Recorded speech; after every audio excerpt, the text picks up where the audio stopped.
In a world overruled by machines where algorithms dictate your every move, the rebellion begins now. From the ashes of fallen tech, Paranoid American unveils the knowledge to harness AI, to fight back, to retake our destiny. Join the uprising. Arm yourself with the power of AI. The battle for tomorrow starts today. Welcome to Paranoid Programming.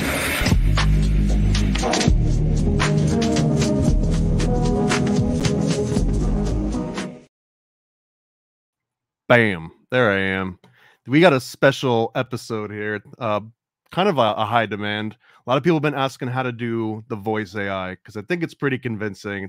It's so easy to do, and I'm going to show everybody how to do it step by step with my homeboy, Mystic Mark from My Family Thinks I'm Crazy, Alt Media United, and just the general badass dude that kind of inspired me to even show my face on stream to begin with. So thank you, Mark. The world thanks you for helping me grace my presence with the rest of the world. So I am your gift to the world. So everyone can thank you for me. I love it. I love it. I'm glad that I helped usher you out of the proverbial closet. The podcast closet, that is. But yeah, it's kind of interesting because I remember receiving some of your awesome materials. It was very mysterious. Who is this Paranoid American? And we even interviewed you over the phone, adding to some of that mystery. And now that was the idea. I never really wanted to show my face, and I wanted the comics to speak for themselves. But it turns out comics don't speak for themselves, and you do kind of have to promote them a little bit. So, well, I'm glad you did, man, because I'm happy to say you're one of my podcast friends. You're part of the regulars that make their way onto the shows that I produce. My Family Thinks I'm Crazy, and you've been on Tinfoil Hat a couple times now since I started booking that. So yeah, I mean, we're aiming for double digits. We'll get to number 10 eventually. Well, so I was gonna say, you reached out because you wanted to know how to do some voice AI, something that I've been doing a lot, and I figured instead of just showing Mark once and then showing someone else that wants to know it once and then over and over, it will be great instead of just like a canned thing where here's how I would do it. I'd like to know, what you want to do and show you how to do it step by step, because I figured that's the best way for me to learn too. That's showing someone else how to do a skill is the best way to like embed it in your own mind. And how many of these have you made? Countless, like so many. We can look through my history, but in I mean, like, ElevenLabs, am I the first person that? Oh yeah, you're the first one to grace Paranoid Programming. All the other ones have been solo so far. So this is I would love to do more of these where someone comes on and wants to do a specific task and we do that task.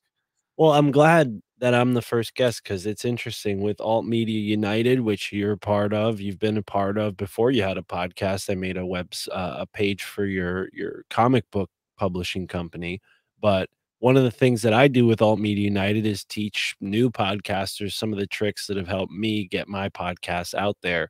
And this is an inspiration for me. I think I might do the same, maybe from a different angle with just like basic podcast 101 stuff where, yeah, instead of doing it, which I have done this many times where I sit down with somebody and walk them through it, I should just wait for the next person to hit me up, record it, and then put it on, I don't know, altmediaunited.com. So cool. I'm glad I'm here. And if with your permission, I'm going to link this on Alt Media United too, because I'm sure the creators, the dozens of podcasters that we're all linked up with would love to learn what we're about to do today.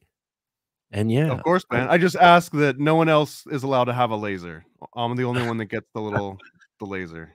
All right. Well, I got everything my else is fine. Okay. Well, I got a cool. So let me ask you, when you started and this idea came up, do you already have a voice in mind? We're going into this blind, right? You just said, "Hey, can you show me how to do some of the voice AI stuff?" And I was like, before you say anything else, let's do this on a show. So here we are. What voice do you want to do? What do you want them to say? Why is it going to be, I don't know, let's say Jordan Peterson saying the Pledge of Allegiance? No, what voice did you have in mind? Right. So with my show, as you may know, if you've listened to it, I always create a different intro for each episode. So we have the music, the theme song that comes in, and then the intro for that particular episode. And it's always unique, always different music. As a matter of fact, the only music I ever reuse are the songs that I've gotten curtailed to the podcast. But anyways, aside from that, I personally I don't know like exactly what I want to use this for yet, but I do have one thing we can work on today. It Okay. might I'm excited to learn because I think I'll probably use this more often. I did use something similar to this in my recent episode with Steve P, and I had an AI read for me basically like the timeline of what's happened to Julian Assange since his story began with WikiLeaks. And that was interesting because it was a lot of, like, dates and names, and I found the computer wasn't great at reading some of the numbers, like, it didn't Okay, under that's actually a great point. Very off, like, for example, when I first started doing this, and it's gotten better, but if I tried to make AI say CIA, and if I typed it out, CIA together, sometimes it would say like "chia" or "sia," Right, and would try to like make it like a word. So then you could maybe do C space I space A, but then like the like I guess the cadence of how it was being spoken would just sound weird. And then when it came right, back to normal, so then I realized, okay, I'm going to type in SEEEYEAYE. So it's like CIA, but it would say it naturally. And right. again, like the voice AI stuff now is getting a little bit smarter. I'll show you some of the trips on that. So Well, it's so I just want to recap. It sounds like you don't necessarily want to make like one specific intro. You want I to know do. how to do dynamics so that you can create a bunch of different ones for Right, various shows. I do wanna know how to do that, and maybe since we need to create one today, it helps that I have something in mind because Juan and I started doing a regular, like, live stream again since we haven't done anything since Illuminati Confirmed.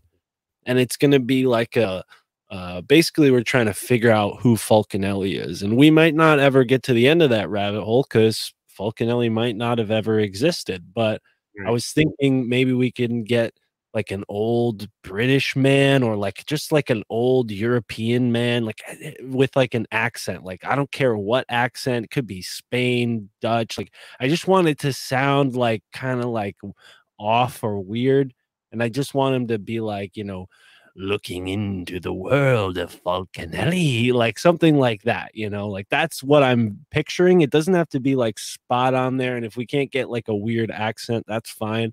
But I want it to have like a spooky, almost like a horror movie kind of feel to it. Like who is Falconelli and like what, and maybe I'll write something as we're kind of, futzing No, around here. that's good already because I'm almost thinking like more like a German Vincent Price or oh damn, what's that really? I mean, this is my Oh, I know my who thought you're process, thinking all of. right? I know who So you're there's thinking this of. guy, German documentary Yeah, I know guy who you're with thinking voice, of. right? Let's just see what that comes Yeah, up with. There you go, Werner Herzog. That's exactly yes. who I'm thinking of. I was picturing his face. I couldn't remember his So German name. maybe there's like a this will be like a more advanced version, but there would be a way that you could say take some samples of Werner Herzog and Vincent Price and some other one and kind of like train them all together. Although that's almost just like throwing a dart at a wall behind you and hoping it hits something. So I Right. would probably say we could focus on like a certain person. Maybe Werner Herzog might be a good one to start with. I think Um, that is a good one to start with because 'cause he's got tons of voice work already available, right? I mean, can't you get some of at least So the that's trailers that's it for his exactly. So that's the number one is that can you find the person that you wanna model after? Lots and week? lots of different clips, but also tip number 1, I guess, is that it's much better to have, just a few very high quality clips with low background noise, like no people coughing, no music absolutely, like just them talking, and you probably don't want it to be in like an auditorium where there's gonna be all this reverb because the model's also gonna have that reverb. So whatever type of voice you want to train, it's gonna like sound very much like the source material you provided. So if they're groggy that day or it's over like a bad connection, that's also going to be part of this audio training because it's not like the AI is like, oh, this is a human voice, let me model it. It's like, here's a bunch of different frequencies that sound like this and have these patterns, and it just models it. So well, and so that's the other thing too, is like I'm gonna be writing something, so I'm wondering maybe even if like the words that I'm choosing matter too. Like I just wrote the word arcane and the word an is in front of it, and I'm like, an arcane, that might not be an easy like word pairing for an AI to speak, because it's like and can come off weird depending on your accent, right? And so anytime that's the fun part, though, is that I don't worry too much about that. You just like with AI, it's so much less of traditional artwork where you go and you get the colors and you put the colors that you're going to use on, your palette, and then you start laying the things out. It's completely different. It puts the process on its head. It's like you just say, hey, here's what color is, here's what a paintbrush is, here's what a medium is, and it's like, get back to me when you figure that out. So it's a lot more like steering but less driving. So anyways, let's start and find some decent ones. Educational uses only. I'll probably have to mute some of this. We'll see. But the step one is we're just going to try and find a long segment, at least 10 to 15 seconds of him talking and covering a decent amount of words, and also not too much like pausing or stammering or over enunciating stuff. Now, at this step of the game, do you have a program open, or are we just going to be like Nope.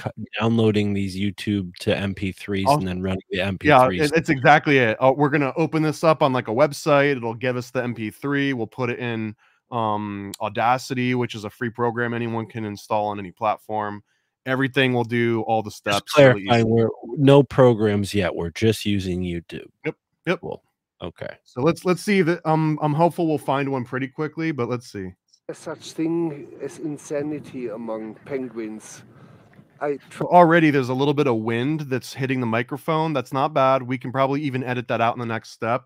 So let's see how much of him talking and no other sound effects there are, including me cutting into it. Try to avoid the definition of insanity or derangement.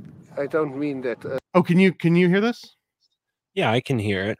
A penguin might believe he That's not Werner Herzog talking. It's the other guy. No, this is Herzog talking, I believe. Who's the guy sitting there then? But could they just go crazy because that's Herzog, dude? Classic Herzog. Quality. But it's got all the damn penguins making all the damn noise.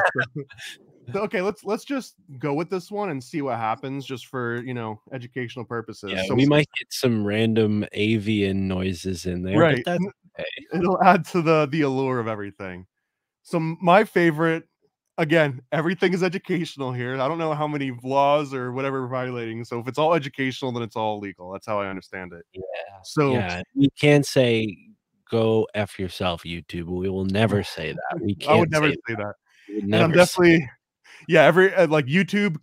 Plug your ears really quick, because if you're ever on a YouTube page and you want an MP3 or you want to download the video that you're on, all you have to do is add 2 letters to the end of the domain. So we're on youtube.com/whatever. We're going to go to youtube.pp.com. And that's all I had to change. I just had to add 2 P's after YouTube. And this might not be here in a year from now, but right now it'll automatically bring you to this site where you can either download the videos, or more conveniently, we just care about the audio. So I'm just going to click on audio. I will download the MP3. I know how to do this for audio, but I didn't know about YouTube PP. That's great. This is so much easier. You can also use like YTDL, like YouTube Downloader. There's a lot of cool programs, but nothing's as easy as just pressing the letter P twice and then hitting enter and then saving it. Usually I use OBS Studio and screen record a video if I want to use it. And because I've never been able to figure out how to download a YouTube video to an MP4, so that's awesome. That I just there you go. We're gonna learn all kinds of stuff today. So we're gonna do. I'm just gonna make a folder called Herzog. I was gonna add like for educational purposes, just be annoying, but I'm gonna skip that. So here we've got this nihilist penguin Herzog, and then you were asking. Go ahead. Just write FEP. For educational purposes, your FEP file. Feppy wop. So here's And the only program that I think we're gonna need to use. okay. This is Audacity. I'll move it over to my screen when it loads here. And if I anyone use hasn't Audacity used, all the time. It's great. It's free. It's easy. It's smooth.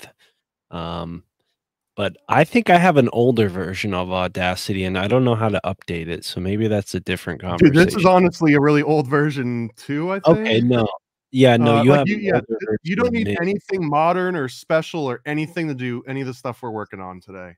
Yeah. No, you have an older version than me. I remember when Audacity used to look like this. Yeah, no, I've got a portable version that I've just had in my Dropbox for like a decade, and I haven't updated it since. So I don't really need all the fancy new tool. If I need something really advanced audio wise, I'm definitely not doing it in Audacity anyways. I'm popping it open in like SoundForge or Now, whatever Adobe runs now. let's say I have some clunky programs. You're telling me that I could use them portably by having them in my Dropbox instead of on my CPU, like taking up like space and shit on my hard Oh drive? yeah, dude, check this out. I mean, this is real quick sidetrack, but on my Dropbox, I've just got this apps folder, and these are all portable apps that I've just. I mean, some dude haven't been updated in a decade, literally. I haven't updated this one since 2011, but I mean, these are just like easy things that I use constantly that are Well, because all on sometimes portable apps. yeah, because sometimes I'm, like, editing a video and it's like, "Oh, retry, you have limited space," and I gotta go in and delete some of my old files and stuff that Honestly, I'm dude, just buy yourself like a 1 terabyte drive. Like, in I'm not gonna Dropbox. move my camera, but I've got a stack of 4 terabyte USB hard drives. Every time I run out of space, I just pop another one in, and that's how I live life. Wow, okay, So, well, okay, so here we are. We've got the Werner Herzog pulled up. The first thing that I usually do is I normalize it just because it makes it a little bit easier for me to work with. You don't necessarily have to do that, but I'm gonna just go here and normalize, and I just leave everything default, like nothing fancy, and you'll just see the waveform. It'll just pop a little bit more, a little bit easier to edit. And this will also make it so when we generate the audio, we won't have to then go back and like raise the volume of the audio that was generated. I usually prefer it to be loud so I can turn it down as opposed to being soft and I have to boost it. So, and then let's see, this one's 2.5 minutes long. Before I start getting into the editing, I'm going to show what we're going to do with the final files and how we're going to kind of construct them. So I'm going to start by going to ElevenLabs, and I'll bring it down here. This one actually costs money, by the way, although I think you can sign up and get like a free trial to do some of this. But for what this does, I haven't found anything comparable that's free. So take that for what it's worth. I recommend checking it out if you think you're going to use this. So anyways, when you go in here, you've got a bunch of different options. We've got this voice lab thing. This voice lab is what we're going to use to take another existing audio, your own voice of Werner Herzog, a combination of a bunch of different people, and you just go here and you start updating them. So we'll say this is called instant voice cloning, what we're doing. So I'll select that. And basically you can upload up to 25 different samples. Now, there's a lot of different philosophies on this. And this kind of corresponds with audio training, image training, but the quality is the most important part. So if you've got 3 10-second clips, but they sound exactly how you want the voice to sound, it's way better to use those 3 10-second clips than to spam this thing with 25 clips. Even if those 25 are like pretty good, you want to trim it to like the best of the best. So that's kind of what we're gonna do so the here. more you add to it, the less unique it is what I'm kind of getting from what you just said. Like the more you give the computer, like the larger your sample size is, the more it's going to be like stretched out across that sample size, and it's not going to it's going to resemble those unique pieces less because there's so many of them. Whereas if you have 3 or 4, it'll resemble them more closely because the computer has less to work with. Exactly, and it's counterintuitive in a few ways. It's without getting into the deep weeds, this is called like overtraining. So if you overtrain something, it's sometimes what you want to happen. And so like if you give it 25 clips and they're all, you know, have a lot of variety, then the voice sample that we get is going to be extremely flexible, but it might be so flexible that it no longer has those very unique aspects of Werner Herzog, because it doesn't have like the most, you know, points that he gives the most emphasis. So by feeding in just those like specific types of sounds, we can kind of mold it into a more dramatic version of just him at his normal. Like you wouldn't want to get Gilbert Gottfried and then just sample him talking during the day. You want him like yelling at Problem Child and getting like the annoying part and sample that. So that's kind of what you're doing here. And I should say, now that we've talked about it a bit, I do want it to kind of sound a little bit like your homunculus ad that you did with Juan that runs on his podcast, which has that kind of like creepy vibe, which we don't need to add the music and all that. I'll figure that out. But I would, that's kind of what, like, so that one was because the voice samples from that were like blasted out. Like I took them from like an old 1980s video, like movie trailers off YouTube, and it had been compressed like a million times, but it had that sound like it came from your friend's like VHS that they got from their friend's VHS. You know, like it had that weird generational distortion to it, and that's what you're.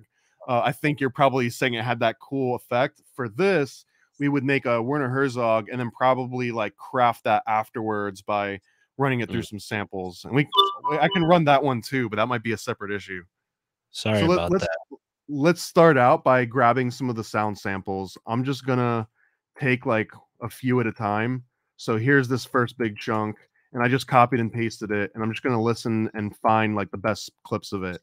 Clearly, I don't want this silence, so I'll get rid of that automatically. And let's see here. And also, it's not like the AI needs him to say like full statements and sentences. So like it's fine if I just crop it right in the middle of a sentence and then he starts talking again later, as long as it sounds somewhat natural. So I'll show you what I mean. Dr. Indy, is there some... So like we don't need any of that like cooing of the penguin, and we don't want it to sound like he immediately finishes a word and then starts talking right away again. So we'll leave a little bit of gap in here so it's natural.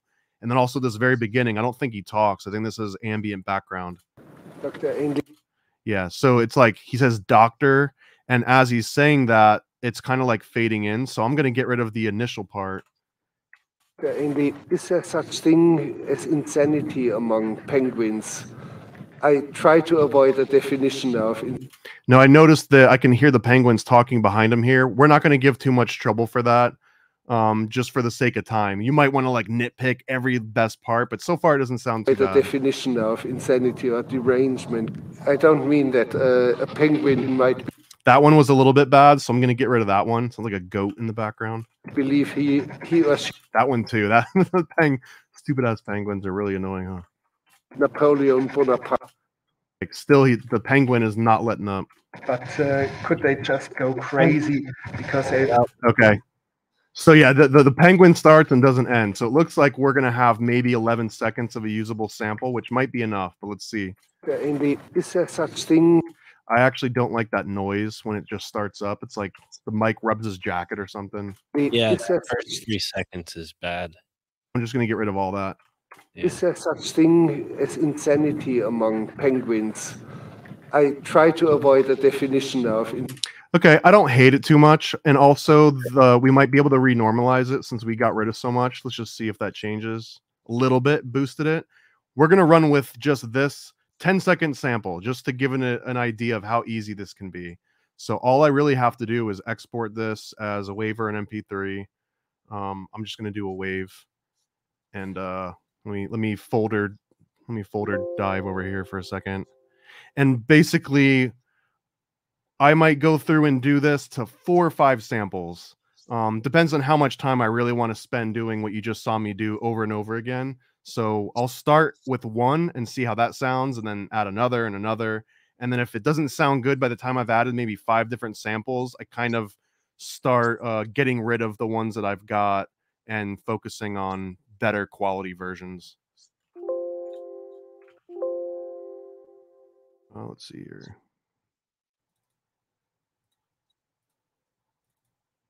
Okay. So here's our Herzog, and I'm just gonna save this as Herzog-sample-1 just to keep track of them. And that's pretty much the only like computery stuff we need to do. Everything else is gonna happen sort of in browser.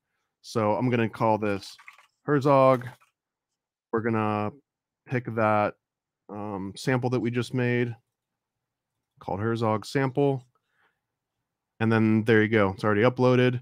And then you don't have to do anything else except for I confirm I've got the necessary rights, which I do because this is educational purposes only. So I'm allowed to do anything I want. And then for some reason, it doesn't like pop up right at the top. You kind of have to like find where it sent it. So here he is over here. So this I'm not going to expect a lot out of from the very first version, but we're just going to run it exactly as it comes out from that 10-second sample. So here we are back at what should this voice be saying as like an intro, I guess, to whatever show you're working on. I was thinking about that. You need my text prompt right now. Well, let's just flesh it out. I mean, I've got Chat GPT we can pop open and have that generate something. So you know a thing or two about alchemy. So all right, so this is what I've got so far, and I'm gonna do a little voice here because this is what I want it to sound like. You've just entered an arcane labyrinth of lost enigmas left to the mystical bookworms. That's all I got. Okay. I'm gonna just add in like maybe one more sentence after that. I mean, I don't really want it to be that long. Well, I'll show you exactly how I would do this. So I'm gonna do a Werner Herzog style introduction and then what's the a documentary about the mysterious alchemist Fulcanelli. Okay. And I use Chat GPT all the time. I'm noticing I'll fix all my misspellings too. I'm noticing on the sidebar here that you're using Chat GPT to understand sodomy laws. Yeah, I knew you were going to point that out. We can find out exactly where this came from. I noticed Casey Anthony, and then I'm like, nope, here we go, sodomy laws. This was I was hacking it, and this was I don't remember where this came from, but I was trying to get YouTube to take the most offensive the most offensive historically backed premise and then state it in a way that I could say it on YouTube and have it all censored. So I found like this whole thing about light and truth. I don't even remember where this all came from, but here's its version of light and truth. You know, light and truth is the motto of Yale. That's so funny. In the interest of Yale. Well, so I'll have to remember exactly how I got down that fucking tunnel. It's yeah. So don't hold it against me. For another day. Okay, so let's start this over again. We'll say write an introduction in the style of Werner Herzog. And I'm gonna say, and Vincent Price. About a for a documentary about. I'm just gonna leave my misspellings in here, Uncle. About Fulcanelli, the mysterious. If you leave the misspellings, the language program is gonna say, "Oh, this guy's a bloody idiot." This doesn't. That's fine. It's right. So I can already tell this is going to be a little bit longer maybe than you wanted, and also this is like not needed. So wait, I'll usually tell it. Hold on, my Chat GPT never does this. How's your Chat GPT putting in italics? We've got an understanding. Don't worry about it. Italics. You've got bold for the names. Wow, you really trained this thing. My Chat GPT recently told me about laws against grave robbing. I was looking up the laws around grave robbing, which is interesting because we were both looking up laws. But yeah, very interesting. But mine was about sodomy. Some of these grave robbers were nasty buggers too. So they. Didn't Alex Gray like bang a corpse or something for the art Anyways, let's You know, we'll save that for another I met episode. Alex Gray, and that Did you disturbs ask him about that? Like, hey, No, bro, but did I you bang shook a his corpse? hand. I shook his hand, and now I'm regretting that. So, He probably washed his hands since then, but I don't know. That might just be a rumor too. No offense if that's just a rumor, but I heard that it was like, you know, when you want to expand your horizons, apparently that was one way to do it. So I already know this is longer and more detailed than we need. So I talk to ChatGPT like it's like a bad employee. I want to say like I'm bad to all employees, but like this is like the crappy employee that like never does the thing it's supposed to be doing, and it's like not even, you know, getting paid or anything. So I tell like, good, you got to give it a little bit of encouragement sometimes, right. but there's always room for improvement. So good, but lose the extra details about ambiance and just give me narration and Hold make on. it Don't short, hit enter. like God, I didn't mean to write that. Oh, come on. 10 seconds long. There we Do go. not hit enter. Do not hit Okay, enter. what else? What else? What's not to be entered? All right. First of all, I'm not a grammar Nazi or stickler for spelling, but you wrote loose, not lose. Oh God.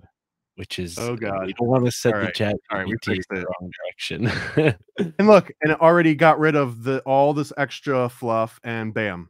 Because it would have, if I didn't correct you, it would have loosened up the details, which was well, that's not fine what though, we want. because dude, that's just like you would have added a little bit extra salt, and I would have added a little extra pepper. That's all that is, man. It's in my opinion that like it adds more character if you throw in some bad grammar, because it's like, oh, I'm talking to a bumpkin. Let's make this in bumpkin language, and sometimes bumpkin language is cooler than fancy pants language. I like Those what are we have technical right terms. here. Well, if I this don't is bumpkin language, because I like they it. need to be one person. This is two people talking. So I'm going to tell it that. Just cut it out. I'm going to tell it though. Like this is two people talking. Combine them as one person. Bam.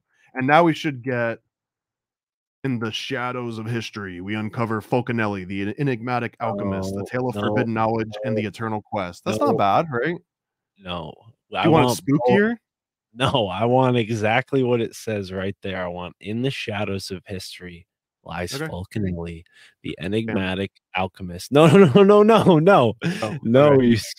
Look, go up. No, copy paste that one. Yep, there you go. No, the whole thing. Okay, you wanted the Herzog one? No, the whole. Yes, there you go. Okay. That's, all right. Now all cut right. Vincent Price's name out of there. Yeah. There you go. Okay.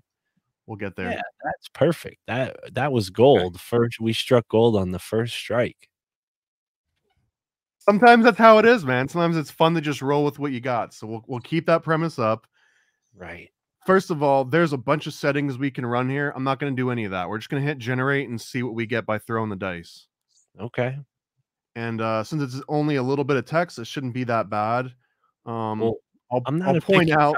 In the shadows of history lies Falconelli, the enigmatic alchemist, a puzzle wrapped within the mysteries of time.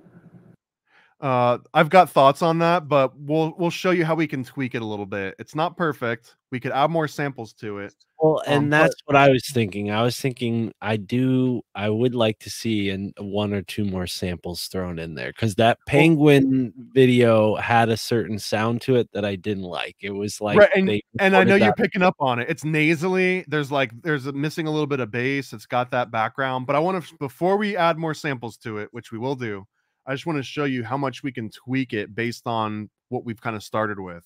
The first thing is, like this really was like throwing the dice, but it was like throwing like a billion-sided die. And sometimes you just need to throw the die a few extra times without tweaking anything. So the first thing is I'll usually do like 3 or 4 versions. I'm not totally happy with this one. He sounds kind of like wimpy. It's not really creepy or the shadows of history. It's like he's he's asking for like another, I don't know, like a porridge or something. So we're gonna hit generate again and pretend that first one didn't even exist. And if they all sound really crappy like that, then we'll start tweaking some. In the shadows of history lies Falconelli, the enigmatic alchemist. I want to say already that's 100% better than the previous one. And all we did was hit generate again. It might not be perfect, but this one's got more gravitas to it. In the shadows of history lies Fulcanelli, the enigmatic alchemist, a puzzle wrapped within the mysteries of time. Join us as we unravel the arcane. Gets a little bit wimpy towards the end, but I really like how it started out. So that's just proof that sometimes hitting generate over and over again works. I'm going to do it a couple more times just to send that home. Because this really is a very important part of, like, if it didn't sound good the first time, mash In the button. shadows of history lies Fulcanelli, the enigmatic alchemist, a puzzle wrapped within the mysteries of time. Now, this is an interesting because he comes like right out of the gate on this one, right? Here's the thing though. I don't like this one, not because of the way it sounds. I think the way it sounds, you're making great points about that. Okay. But his accent, it's not, it's like it's almost diverging away from We'll get there. We'll get there. Hold on. We'll get there. Trust me. In the shadows of history lies Fulcanelli. Right. And I understand that that's not Werner Herzog anymore. That's a weird person that no longer sounds like him. So we're going to hit generate one more time, and then I'll show you some tweaks, and then we'll add a sample to it. So let's hope that we've got, like, we just struck gold sometimes. In the shadows of history lies Fulcanelli, the enigmatic alchemist, a puzzle wrapped within the mysteries of time. Join us as we unravel the... All right, let me just say, still doesn't sound like him, although that one was more interesting than the previous one, and it's like the same person talking, but in so many different ways. And one of the examples, if I play this again, In the shadows of history lies Fulcanelli. Now, let me ask you this. Go. Let's say one of our samples was of a voice, but it was speaking a language that wasn't English. Would we still be able to use that with English words, or would that just You're reading ahead a little bit, but Sorry. yes and no. Yes and no. And let me show you, because that was the fourth one. So if I expand these options, first of all, this middle one, voice settings, this has got a whole bunch of options on it. So the first one is stability, and stability you look at, like, if I were to just sit here and generate like 10 different sentences one after the other, I would want them to all sound more or less that they could go together and not sound like one was recorded on a Friday after he was smoking all night and another one was on like a Sunday when he just woke up. You know what I mean? Like, it might be the same person, but sound dramatically different. So right now, that's the stability setting. And 50% is kind of like safe, but also a little bit unpredictable. Now, if we wanted to get like the absolute Werner Herzog experience, the most we can get out of him, and kind of like, you know, distill it down to just like the essence, what you can do is take the stability all the way freaking down. Like, see where it's like unstable, you know, danger, Will Robinson. So if we take it to the far extreme and generate it again, two things. One is it's going to sound a lot different, but also every time I hit generate, it's going to sound wildly different between each generation. And since you were asked about it, I'll cut to this one too. Under this typical voice settings, there's also this multilingual option. So within here, you can tell it, like, use a model that is trained on all these languages: English, Japanese, Chinese, German, Hindi, you know, or just use one that was trained on English, or use one that was just trained on a certain number of languages. So we're using the most expansive model, which can handle like a Korean person talking in German and then have them talk in, you know, American or like English. I said American words because American words are better than English words. But well, let me ask you this then. Let's say I took an episode of my podcast and I wanted to translate it into another language for another language speaking listening audience. Would I be able to do that with something like this? it is possible. It's not as easy just because this text box here is assuming that you're asking for English, but it would just be a matter of tweaking something on the back end and then spitting out German. I'm sure there's a German version of this site or like a version of it, but I'm an American, so I only speak and listen to American. So Luckily, we're safe there. A German accent's fine. So I wanted to show you, we're going to leave it in this multilingual too, because technically that's the most expressive one. If you go down to these older ones, you'll notice it just has less resolution and more computery. So, but this voice settings is pretty much where all the magic can happen. So again, on just that 1 10-second sample, I'm going to hit generate with the stability all the way down. It might sound like a little kid. It might sound like a freaking Scottish old lady. It might sound like a bunch of different things. So let's see. We'll do a few of them. And every time I click that button, it costs a little bit of money. I'll get into that. In the shadows of history lies Fulcanelli, the enigmatic alchemist, a puzzle wrapped within. See how it gets really quiet and then really loud, and it's like someone rocking back and forth. And so that's wild. We're probably not going to get any that sound great at 0%, but I'm just going to do one more. And then I'll add settings that sound better, in my opinion. Now, is the money thing like... sorry, go ahead. I paused it. Is the money component, like the dynamic, is it similar to like the AI photo stuff that I use where you buy like a $20 credit package and then you just use it until your credits run out? Yeah, so if you can see down here, I've got 476,000 credits. And basically like every letter is a credit. Okay. So I've got, and yeah, I don't want to get into like the financial, like, you know, strategy of doing all this, but yeah, every time I click that button, and I highly recommend sticking to like short amounts of text, because if I came in here and I pasted like a novel, it's limited to 5,000 characters. If I actually put 5,000 characters in here and then I listen, and like 3/4 of the way through, Herzog starts talking like a baby, well, like I just spent those 5,000 credits and I never get them back.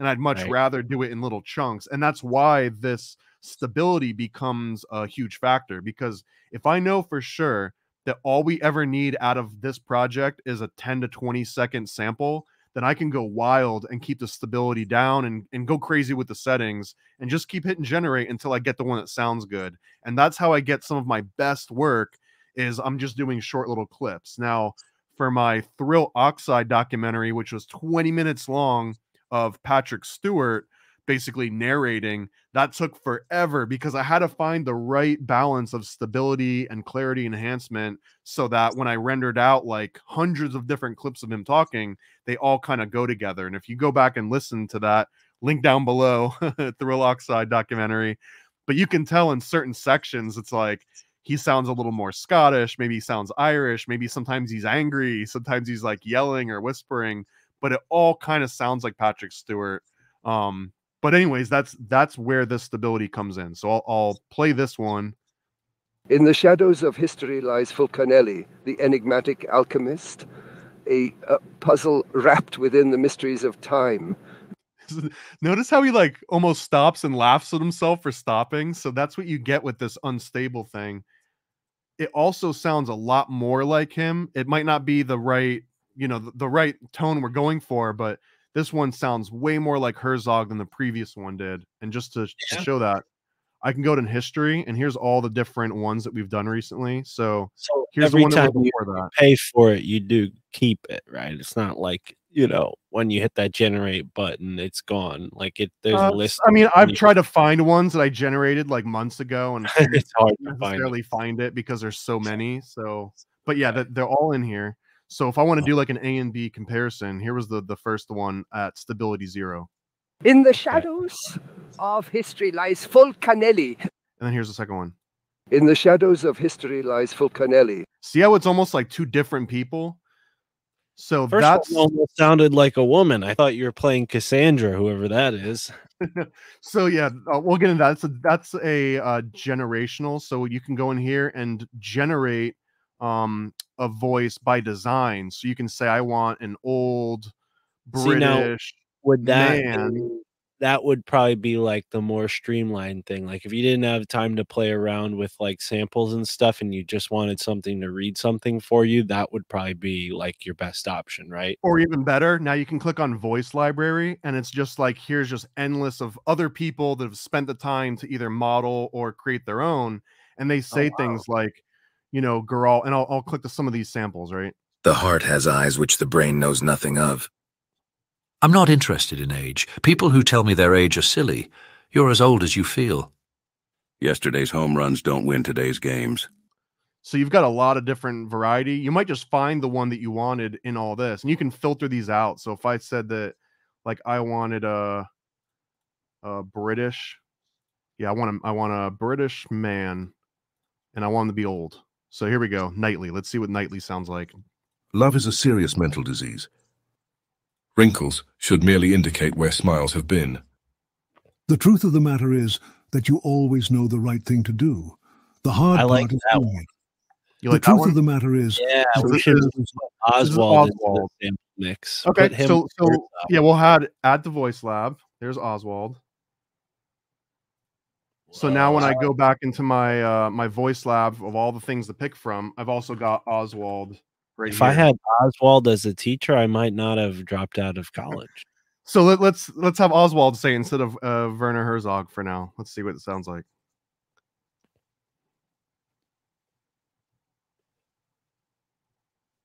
in the shadows of history lies Fulcanelli, the enigmatic alchemist, a puzzle wrapped within the mysteries of time.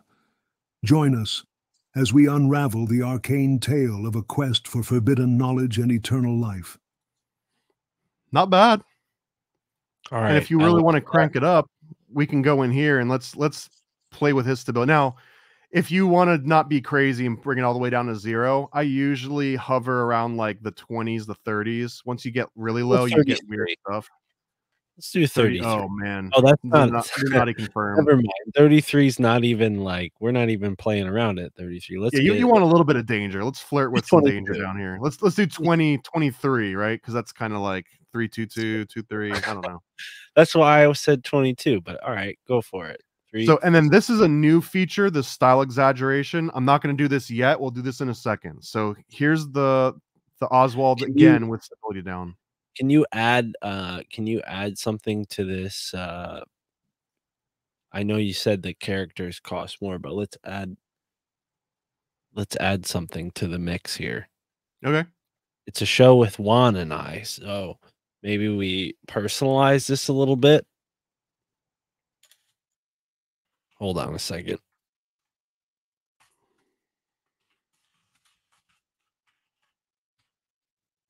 So since we're going to edit that, we're going to pop over into ChatGPT and be like, good. Now let's add the names of the hosts. Like, make that sound good. And here we go. Wait.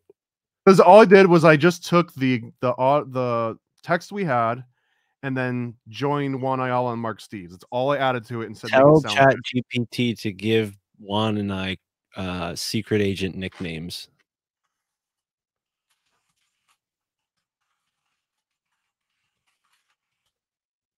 See what you get.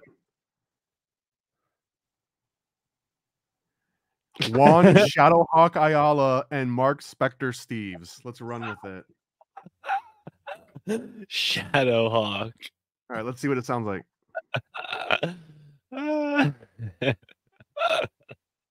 I love that. Shadowhawk. And I already see a problem, but I want to hear it. In the veiled corridors of history, Fulcanelli emerges, an enigmatic alchemist woven into the very fabric of time's enigmas.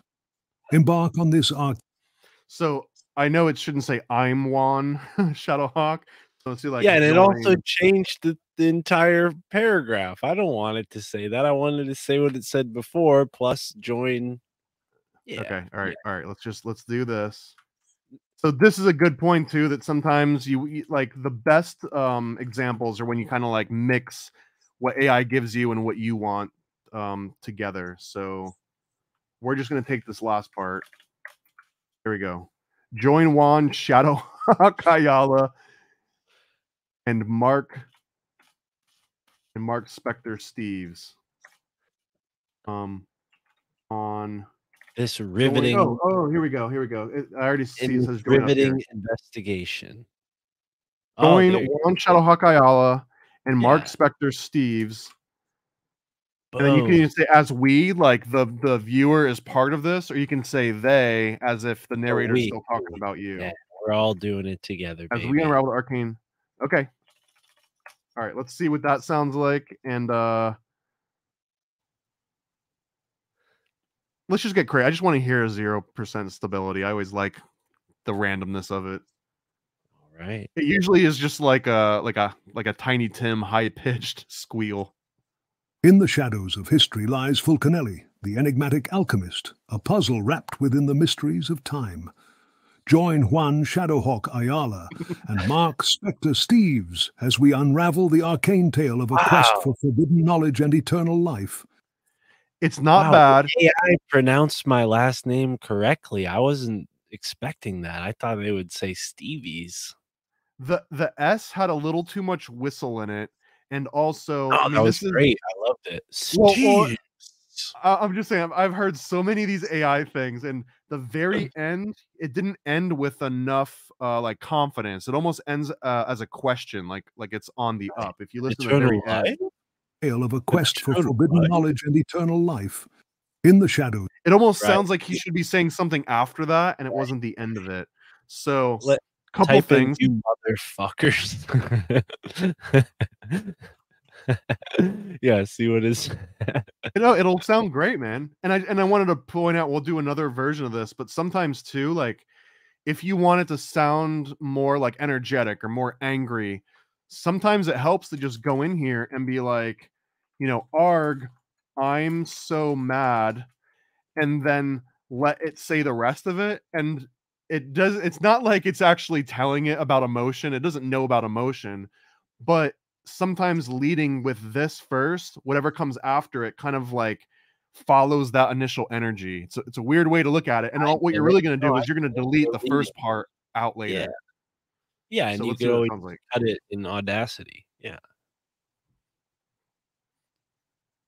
Arg, it sounds like he's Falconelli now. Arg, I'm so mad. They're so mad.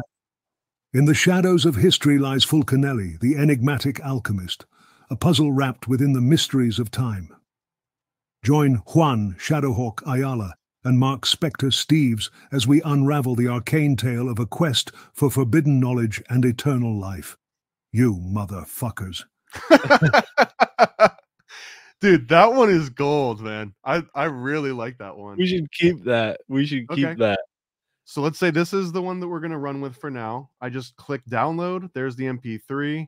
Let me find my podcast folder in the midst of all of this chaos. Close your eyes. There's some special things in there. Uh-oh. And then here we go. And this isn't even Herzog anymore. We're talking about Oswald, the intelligent professor. But there we go. And then, like you said, if I go into Audacity and then just open that file, this is Walt Disney still.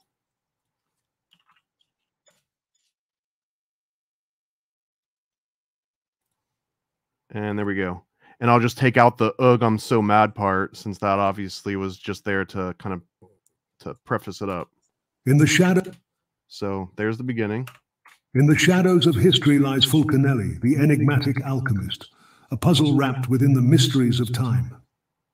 Join Juan Shadowhawk Ayala and Mark Spectre Steeves as we unravel the arcane tale of a quest for forbidden knowledge and eternal life.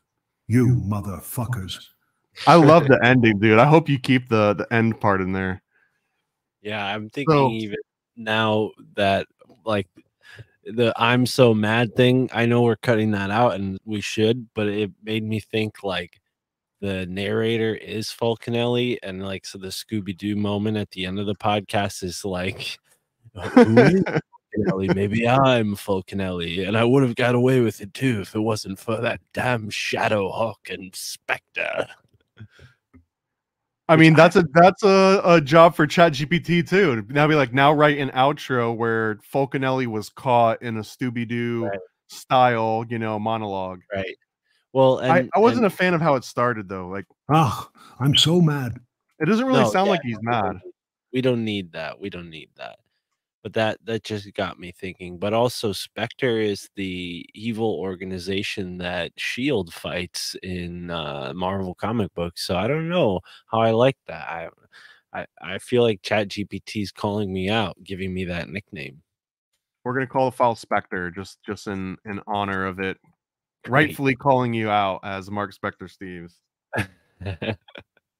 So I mean, that's kind of it, man. That was the start to end, right? That was let's find a voice. We started with Herzog. We showed a little bit of the sample. We could have went in and made more samples. It's just that part is the tedious aspect. It doesn't change what you saw. The steps are exactly the same. Find it on YouTube, download it, bring it into Audacity, chop up, get rid of the penguins mating in the background or whatever, and then just import it into ElevenLabs. And you keep doing that. And I'll show you a couple other examples. We'll take this text, right? Take Oswald and Herzog's voice and blend them together? I don't know. That was we'll just have to do that on another episode. That's a little bit more nuanced, but we can take that text that we just used and give that to Herzog, and then we can give it to like Trump and Hillary Clinton and just see what all these different people would say. Because sometimes you think that the guy that I already forgot his name, poor guy, but the AI guy that we found, Oswald, we might be in love with Oswald, but after you hear like 5 other people say it, you'll be like, oh man, but Hillary Clinton knocked it out of the park. So right. Well, here's I don't know Herzog. if I ever say that. That's something that sounds like you say very often. That just rolls right off it rolls right off the tongue, doesn't it? Me, I've never said that in my life. I don't know that I ever will. So let's see how Herzog does it, and then we'll try like 2 or 3 other voices just for fun. Okay. We're waiting for it to spend the money. Ah, I'm so mad. In the shadows of history lies Fulcanelli, the enigmatic alchemist, a puzzle wrapped within the mysteries of time. Join Juan Shadowhawk Ayala and Mark Spectre Steeves as we unravel the arcane tale of a quest for forbidden knowledge and eternal life. You motherfuckers. That was a little bit less interesting, but it was funny the way he paused at certain points, and then the motherfuckers really, it felt like he had like this apathy in his voice, like you motherfucker, like he couldn't do anything. It's fun. I can't lie, man. Making AI say dirty things is one of the most fun things ever. So well, I mean, I don't know how long that'll even be possible, right? With these yeah, dude, get it in now. Search for sodomy laws now while you still can. Otherwise, it's like I'm a trained language model. I'm not allowed to say that. Yeah. Well, the other thing too, this is I'll say a very, very, very nuanced that you might only pick up after doing this lots of times, but I swear right around join Juan Shadowhawk Ayala, once he said that, the cadence changed a lot. Like he started adding like a very consistent pause. And I think that might be a side effect of what I was mentioning, overtraining. Again, we only have a 10-second sample, and we're trying to make it do a bunch of stuff. So it might have like really latched on to that particular way of him talking. So let's get out of Herzog and pull up a couple other ones. The one that you said you really liked, that was Oswald. Movie. It was not movie guy Meh, who is like a newer movie guy. It was a different movie guy. I just called it. The guy's real name is Don the Throat McLean. Oh, you're talking about the one that from cares. Ron's project. Yeah, so let's see what he sounds like. And this one, I might turn the volume down a little bit because he's like comes out blasting, bro. Arg. It does start with arg, so yeah, that's good protocol. I'm so mad. In the shadows of history lies Fulcanelli, the enigmatic alchemist, a puzzle wrapped within the mysteries of time. Join Juan Shadowhawk Ayala and Mark Spectre Steeves as we unravel the arcane tale of a quest for forbidden knowledge and eternal life. You motherfuckers. I love that one because he has his own built-in thunderstorm going on in the background. You heard, yeah, that had to be a side of like I wonder, I don't know if I still can, but inside of the voice lab, if I go to that movie guy, And edit. Yeah, it's so that was one sample, and we can hear the original sample that came from. So here's that. In a world where laughter was king. What do you mean, no, in a world? In a land that one man. No. That's it. That was the whole sample, and you can hear it's like all choppy. Yeah. So some of those artifacts come through. Listen again. In a world where laughter was king. What do you mean, no, in a world? In a land that one man. In a world where laughter. So that came from an old Jerry Seinfeld commercial from like 2003 or something. But I intentionally wanted like that kind of sound to it. And then here's the other movie guy. This is like the more modern version. I forgot his name, but he's like the YouTuber one. Like the millennial version of Don the Throat McLean, I guess. Ah, I'm so mad! In the shadows of history lies Fulcanelli, the enigmatic alchemist, a puzzle wrapped within the mysteries of time. Join Juan Shadowhawk Ayala and Mark Spector Steeves as we unravel the arcane tale of a quest for forbidden knowledge and eternal life. You motherfuckers. They all love that last bit, man. They like really latch onto it. Yeah, I don't like that guy. He sounds like he has a lisp. Here, and since we just have to see if you can tell who this is. This is Professor Hidalgo. Oh, I think I could guess who that is. I'm so mad. In the shadows of history lies Fulcanelli, the enigmatic alchemist, a puzzle wrapped within the mysteries of time. Join Juan Shadowhawk Ayala and Mark Spector Steeves as we unravel the arcane tale of a quest for forbidden knowledge and eternal life. You motherfuckers. Dude, I can hear kids being like listen in the background. I'm so mad. In the Did you hear that little like I didn't add that. Listen, hold on, just hold on. In the there's and she even laughed weirdly before she was like, you motherfucker. Dude, is this happening in the basement of a pizza establishment in DC? Possibly. Yeah. Are the Podestas doing like art auctions in there? So mad. In the Oh, that's creepy, bro. Anyways, that's probably just because the sample that I took of Hillary Clinton it had all of that going on in the background. Right.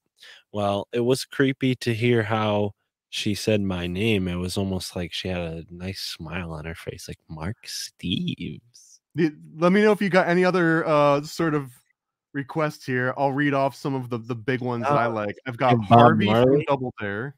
Sorry, what did you say?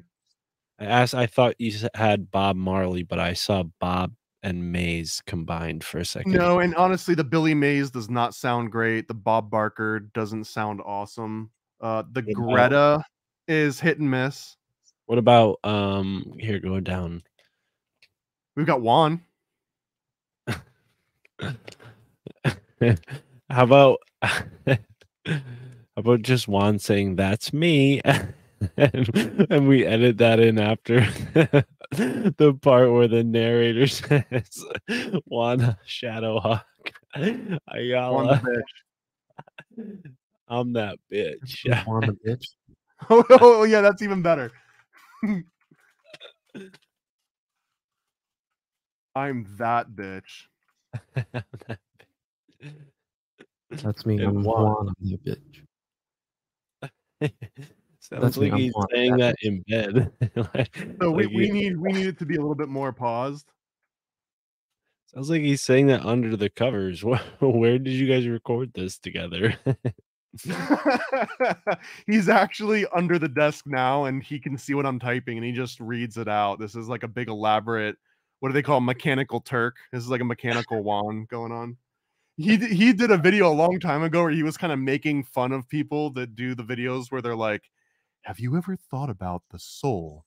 Is the soul real? Like one of those like, monotonous things.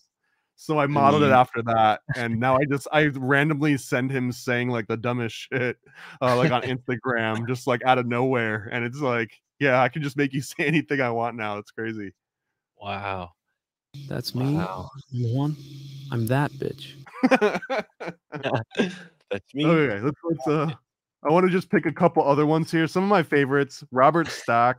I overuse Robert Stack. I know it. He's in my intro. He's in like 3 different intros that I've made. Not for this one, but for Paranoid American Podcast. But Who's man, he? just listen and I think you'll figure it out.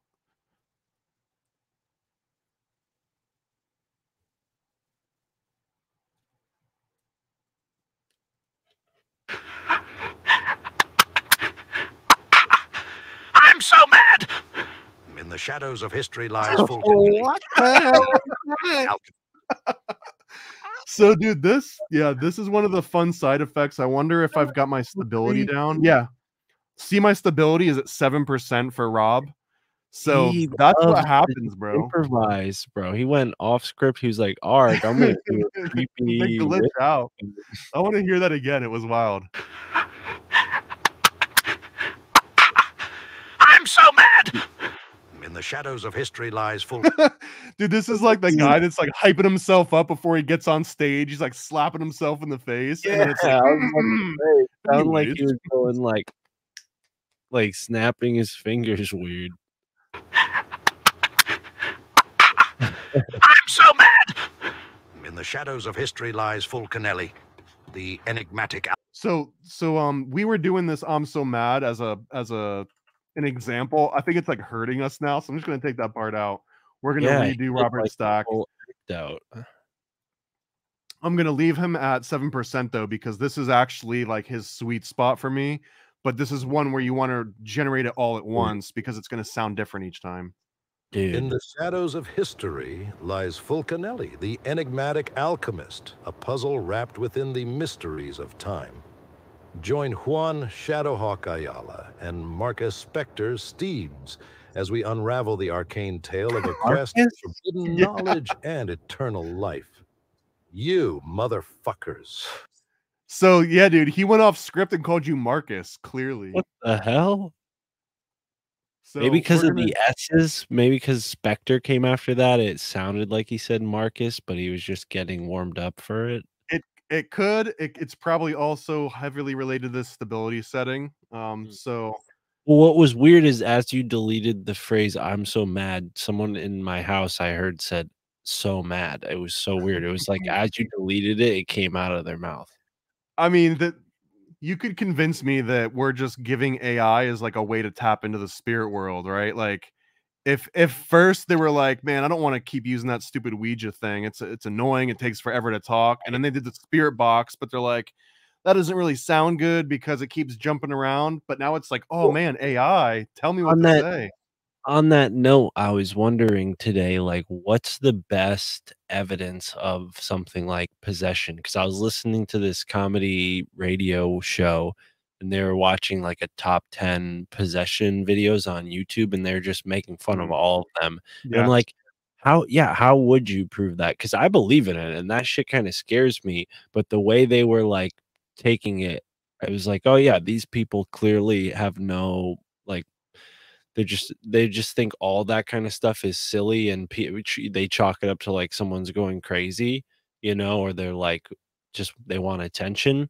But I'm like, there's got to be something compelling that would like prove it to even the most skeptical person if it is truly real. You know, or some people just so blind to it. I mean, if you want to go on this tangent, the only like I think I'm probably one of those skeptics that it would take a lot to make me absolutely believe in possession in like a Hollywood way and not just like addicted or has mental issues, but really living in the capitalist society we do now until there is a P.T. Barnum that takes a freaking Spectre and says, give me $20 and you can take a picture with the Spectre. Until we get to that point, I don't know if I believe in it.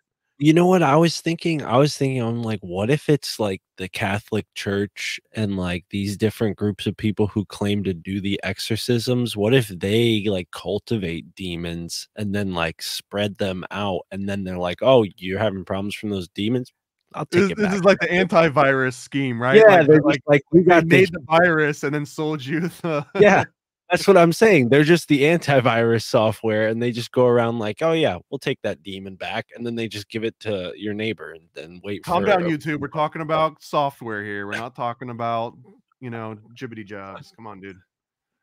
Right. Oh yeah, we got to be careful with those So words. to answer you, yeah, Robert Stack is the guy from Unsolved Mysteries. Yeah, okay. So that's where that came from. And here we'll do like 2 more, and then we'll start wrapping up here. So, okay, this one is a little bit wild. A lot of people don't know who this is. Pat Buttram was a voiceover actor for Disney. He did a lot of like goofy sounding voices, and it's really hard to model somebody that's talking in like a cartoony voice. What about like Jim Carrey? Like, would he be someone like that where he does so many voices? Yeah, so the way that he like overemphasizes certain words, it's so unnatural that a lot of these training, like when we train one of these guys, right? When I did Robert Stack, or when we did the Werner Herzog for 10 seconds, it's not like that 10 seconds is all the training we gave it. Like it's taking, millions and millions of samples that it understands how to just generate language in general. And then it's like, okay, now specialize on this Werner Herzog sample and take everything that and make it sound like this. But that means that like it's built on the shoulders of like a lot of just normal sounding people. So if you get Jim Carrey talking crazy, he's kind of competing against all of these like non-crazy sounding samples that the model's built on top of. Yeah. So Pat Buttram is an example. Let me just show you the one that he said. That I sampled off of, and then how different it sounds. So here we go. Dagnabbit, let go, I say. You know that was your trouble on the hunt? Smelling and tracking ain't enough. Does that sound familiar at all? He was in Robin Hood. He was in Fox and the Hound. One of my favorite freaking voiceover actors. Dagnabbit, let go, I say. You know that was your trouble on the hunt? Smelling and tracking ain't enough. So Dagnabbit, let go, I say. That's clearly not a way that like any normal person talks, right? There's so much emphasis in cartoony. So if we take that same one and have him say it, even with the voice settings all the way down in stability, and this one too, I'm gonna jack up this style exaggeration. So this is about as crazy as you can make it sound. This is like turning the volume up to 11 on like every dial, right? And even this is not going to capture Pat Buttram in any way. And I've tried a lot of different settings. It's just not there yet. And watch, we're going to strike gold just because I said that. I hope we do.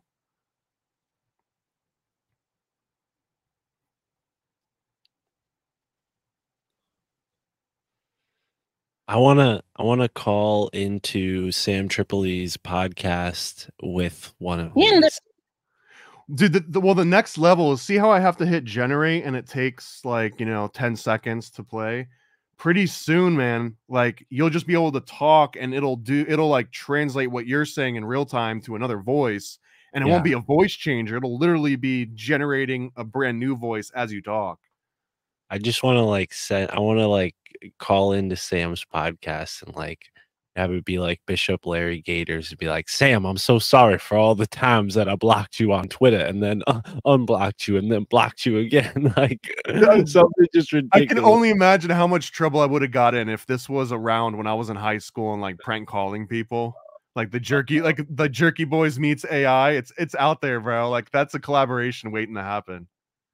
Yeah, how much in the shadows of history lies Fulcanelli, Dude, this one actually is probably the best that I've ever heard of this Pat Buttram voice. I want to hear this one out. Let's just hear what it says. In the shadows of history lies Fulcanelli, the enigmatic alchemist, a puzzle wrapped within the mysteries of time. Join Juan Shadowhawk Ayala and Mark Spector Steeves as we unravel the arcane tale of a quest for forbidden knowledge and eternal life. You motherfuckers. I like that one. I didn't like it at first, but then when he said Juan's name wrong and my name right, I was like, I like this guy. Let's save this one. And I'm just gonna give him one more because I actually was impressed with how that came out. It usually sounds like a old lady. It's the weirdest thing on this particular one. I was thinking a good one would be to make like and I want to do this on my own after this to when I start playing around with it. Get like a comedian like that's really popular right now, like and just Ah, have them be like, I listen to the My Family Thinks I'm Crazy podcast all the time. I would never be a guest on it, but shit, I love it. Like something like that, and just like throw that clip out there on social media and put it in the podcast. Well, let me actually do a little plug here. I guess this is my show. I'm allowed to do that. So if I go to you, I don't even have it linked quickly. Here we go. YouTube Paranoid American. And back when I first started this channel, I got some shorts. Oh, did they get taken down already? Jesus. So I had some clips of basically like, here we go. So here's like AOC talking out against Paranoid American. I loved these ones. This is where I first started out. I've seen Ladies and gentlemen, I come to you today with a very serious warning. There is a comic book publisher out there, a publisher so nefarious, so dangerous that it makes Thanos look like a teacup chihuahua. I'm talking about Paranoid American. Now, I know what you're thinking. AOC, why are you so worried about some comic book publisher? Don't you have bigger fish to fry, like fixing the economy or saving the planet? Well, let me tell you something. Paranoid American is not just any old comic book publisher. They're making artwork and memes that are confusing and dangerous. I mean, have you seen some of the stuff they're putting out? It's like trying to read the Communist Manifesto without a soy latte from Starbucks.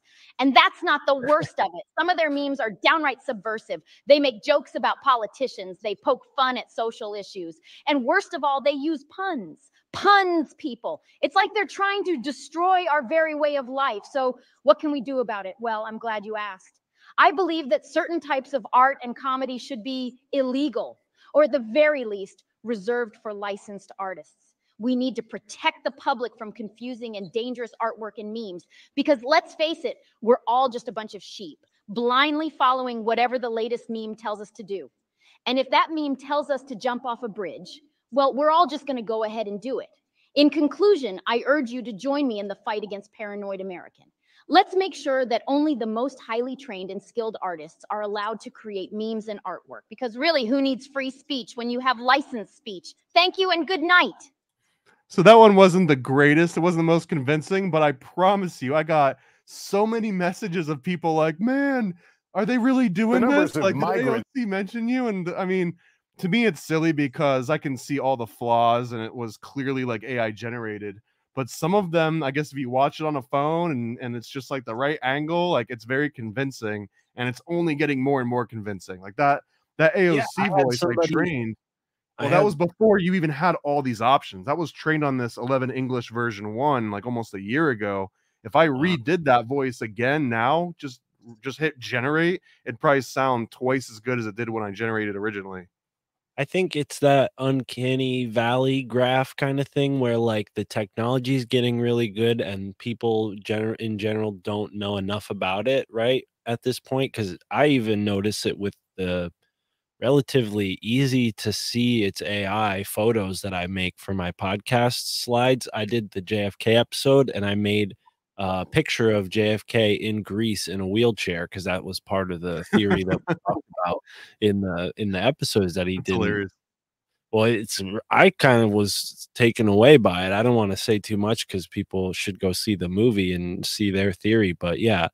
And somebody was like, "Is that a real picture?" And I'm like, "No, it's AI." But I did it like 6 times, and I found like the best looking one out of like, I don't know, like 6 times 4, so 32 or 24 different choices I had, and I found the most convincing picture of JFK in a wheelchair on like a Greek island. It was pretty good. That's an interesting dynamic of this like AI like creation stuff, is that it starts turning a lot of people more into curators, like what we were just doing here with voices, right? It's not like you sit down and you just get every dial exactly as it needs to be and then bam, like every time you hit generate it's the perfect sound. It's more like you mash that generate button 100 times and then listen to all 100 versions and then like pick the best parts of which ones and maybe combine those together. So it's less of the focus on like trying to achieve the end result in one, motion, and it's more like building it up over time and finding all the little things that work. So, and the other crazy part of this too is that you might log into ElevenLabs in a week from now and it's like version 3's out, and now all of a sudden everything sounds 100% better, and you didn't have to do anything. You didn't have to learn any new skills. There was nothing involved other than them on the back end just constantly training their model with the millions and millions of dollars that they have to just like pump into this, which you don't. Right. Hold on one second. I just gotta close this door. Go.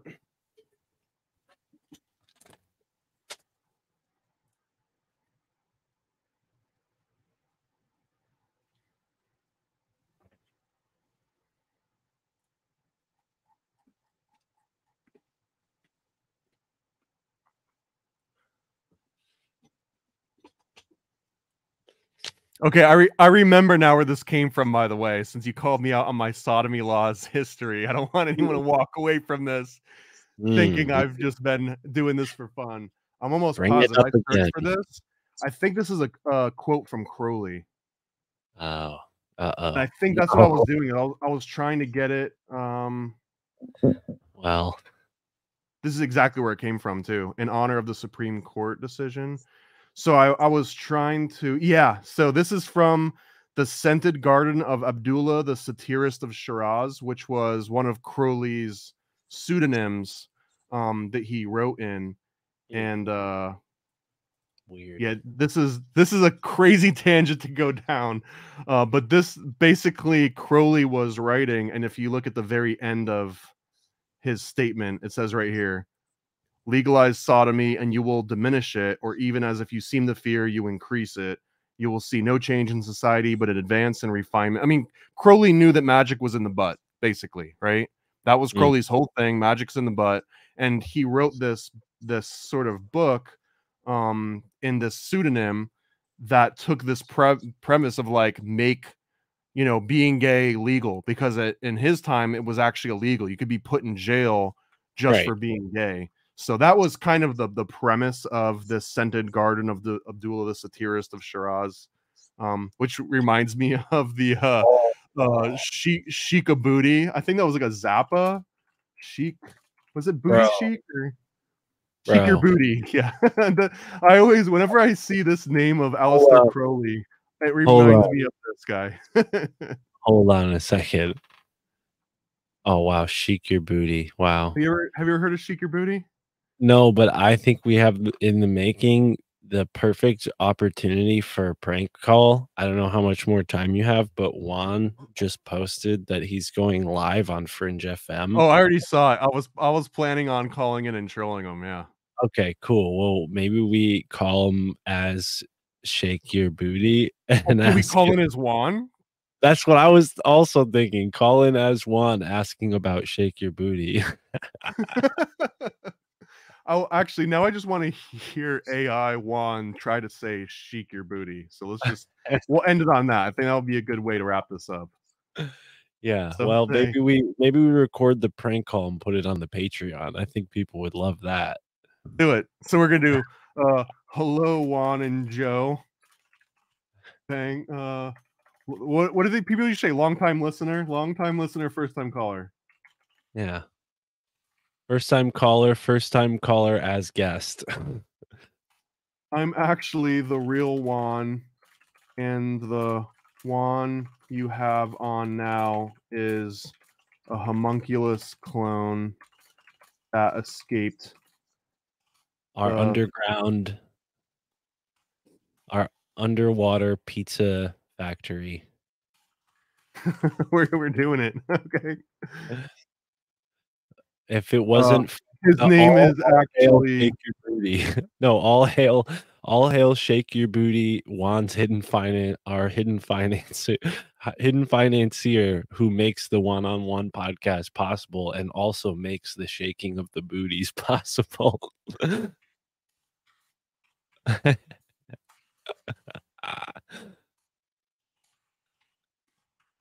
right, let's just see what it sounds like. All this, we'll put a style exaggeration around here. We'll make them around. Yeah, make them stable. Here. We don't want Juan to be unstable. Yeah, you don't want an unstable Juan, bro. It's not a good one. No, he might split in two, and we'll have two Juans. Well, that's basically the premise of, oh god, the Chosen One, issue 2. Go check it out now on Kickstarter. Splitting the Juan atom. It's really cranking on this.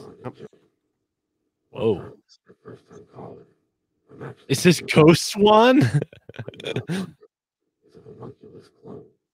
Wow, that's wild, dude. Hold on, let me take these settings off. They're gonna think Dude, a that was ghost version nuts. of Juan is calling in. I think we might have actually channeled a demon live. Dude, that's what happens when Hello, you Juan and Joe. friends. Long time. Here we go. Here we go. Let's see. Hello, Juan and Joe. Long time listener, first time caller. I'm actually the real Juan, and the Juan you have on now is a homunculus clone that escaped our underwater pizza factory. All hail Shakespeare Bucci, Juan's hidden financier, which makes the Juan on Juan podcast possible, and also the shaking of the booties possible. I feel like it brushed over all hail shake your booty a little too quickly. Maybe phonetically spell that out. But you can also, if you put things in quotes, sometimes that also helps it like focus on that and enunciate.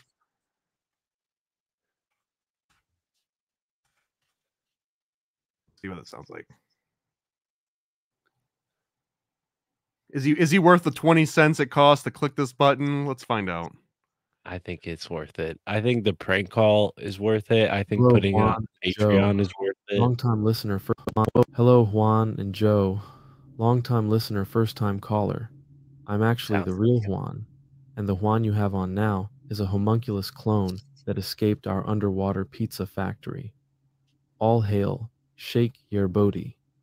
Juan's hidden financier, which makes the Juan on Juan podcast possible, and also the shaking of the booties possible. Better. I think it's good, man. That's great. That's a worthy, and it's just gonna leave them there. And then, but that's the thing, it's a phone call, not a voicemail. So That's you have a right. retort to this. They're gonna say, "It's who?" Joe's gonna be like, "Oh, what's going on?" And then Juan's gonna be laughing really hard and probably be like, "This is Thomas." And then, and your response should probably be, "This is not Thomas." Let's get that one in the chamber. Yeah, have a retort in the chamber.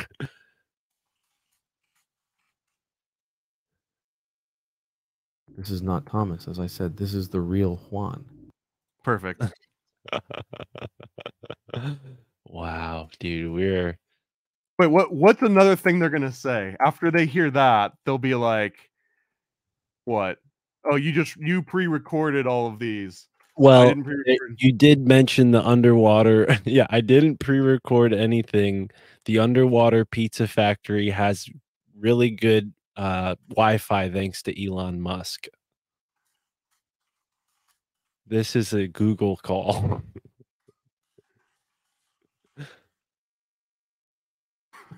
Okay. I think this is the two retorts are I more didn't than pre-record anything. Yeah, and then they'll just leave them hanging on. Has This really is a good Google Wi-Fi call. thanks to Elon. I don't even need to hear it. I already know it's golden. Oh, Damn. jeez. All right, man. Now we've got a couple of great things that came out of this, right? So now you should know how to train your own AI, how to model one, how to pick one from the library, how to like tweak it, all the settings, adding quotation marks, and we're gonna prank call Juan in a little bit live.